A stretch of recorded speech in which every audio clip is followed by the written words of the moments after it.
Hey, y'all, let me tell you about this one flight that changed everything for me. Flight 312, Dallas to Chicago. A day that started out like a dream and turned into a nightmare before I knew what hit me. I'm Ava Thompson, just a regular 17-year-old, or so I thought, clutching a first-class ticket my dad got me to celebrate straight A's and my first time flying solo. I was pumped, picturing myself sipping sparkling water, maybe sneaking a peek at the clouds from a fancy leather seat. But man, was I in for a rude awakening. So there I was, settling into seat 1A, wearing my favorite navy hoodie and jeans, nothing flashy, just comfy. I'm not the type to flaunt anything, but that ticket? It felt like a little badge of honor, proof I'd earned something special. The first-class cabin smelled like fresh coffee and leather, and I was soaking it all in, feeling like maybe I belonged, just for a moment. Then she walked in, Lydia Harper, the head flight attendant, all crisp uniform and icy blonde hair, with a stare that could cut glass. From the second she spotted me, it was like she'd already decided I was in the wrong place.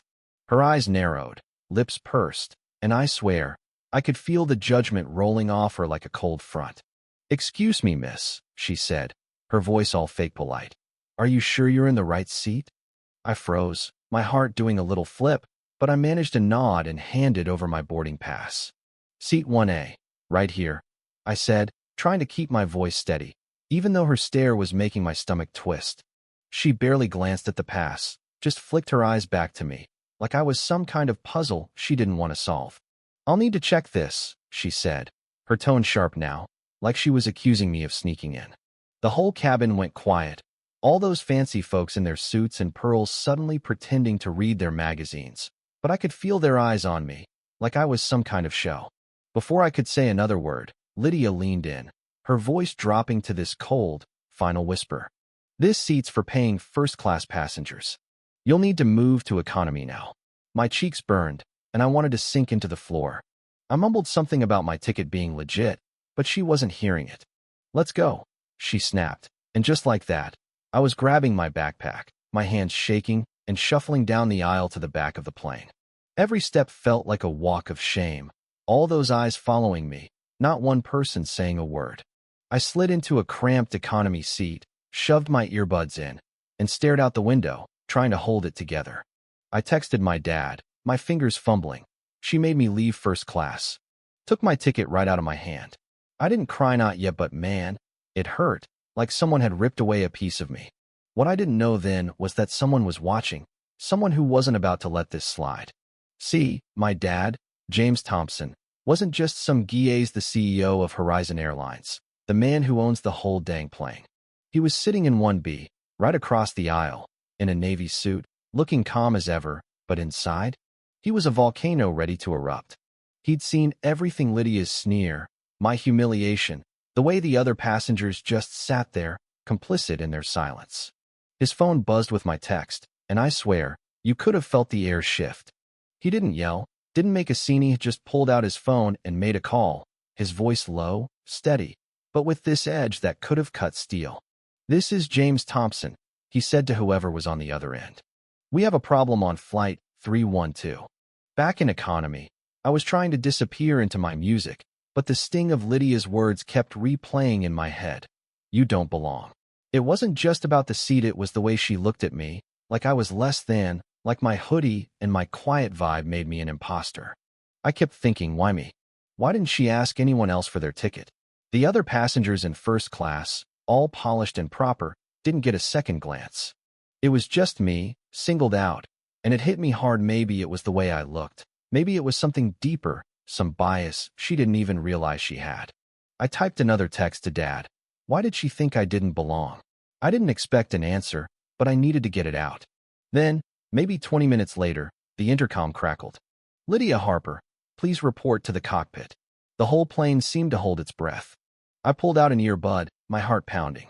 Lydia set down her coffee, her face going pale, and marched toward the front, her steps stiff, like she knew something was up. In the cockpit, the captain, a guy named Mike Reynolds with 20 years of flying under his belt, didn't sugarcoat it. "You removed a first-class passenger without verifying her ticket," he said, his voice calm but heavy. "That passenger is Ava Thompson, James Thompson's daughter." Lydia's jaw dropped. and I can only imagine the panic in her eyes when the operations officer on the line added, "You made a judgment call based on her appearance, didn't you?" She stammered, tried to explain it was a mistake, but the truth was ouched profiled me, plain and simple. Next thing I knew, Lydia was standing by my economy seat, her hands clasped tight, her voice shaky. "Miss Thompson," she said, crouching a little, like she was trying to make herself smaller. "There's been a misunderstanding. I'd like to escort you back to first class." I looked at her, my eyes steady, and I didn't move. "A misunderstanding?" I said, my voice soft but sharp. "You saw my ticket. You didn't ask anyone else to show theirs." "Why me?" The cabin went dead silent, and I swear, you could hear the engines humming louder than ever. Lydia's face flushed, and she mumbled something about a judgment call, but it was weak, hollow. I stood up, grabbed my bag, and said, "I'll go back, but I want to know why you thought I didn't belong." The words hung there, heavy, and I saw a few passengers nod, like they were finally waking up. When I got back to 1A, Dad gave me a small nod, his eyes saying everything: pride, anger, resolve. Lydia was sent to the galley, and you could tell she was unraveling, her perfect uniform suddenly looking like a costume. By the time we landed, a security officer was waiting at the gate. "Lydia Harper," he said, his voice like gravel, "you're coming with us." The whole cabin watched as she walked off, her head down, every step a reminder of what she'd done. Later, in a sterile office behind the gate, two executives laid it all out: passenger statements, the captain's report, Dad's formal complaint. "You humiliated the CEO's daughter in front of everyone," one of them said. "This isn't just a mistake, it's a PR disaster." Lydia was suspended on the spot. No pay, no access, just a disciplinary hearing looming like a storm cloud. That night, in the executive lounge, Dad and I sat across from each other, the city lights twinkling outside. "You okay?" he asked, his voice soft but steady. I nodded, sipping my drink. "They were scared, too," I said, meaning the passengers who stayed silent. "But I'm not forgiving her for her sake doing it for me." Dad smiled, just a little, and told me Lydia's career was on the line, but more than that, he was pushing for real change: bias training, new policies, the works.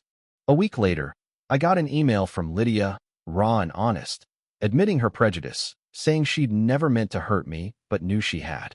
I wrote back, not because I wanted to make her feel better, but because I believe people can change if they're willing to face the truth. So here's the thing: what happened on that flight wasn't just about me or Lydia.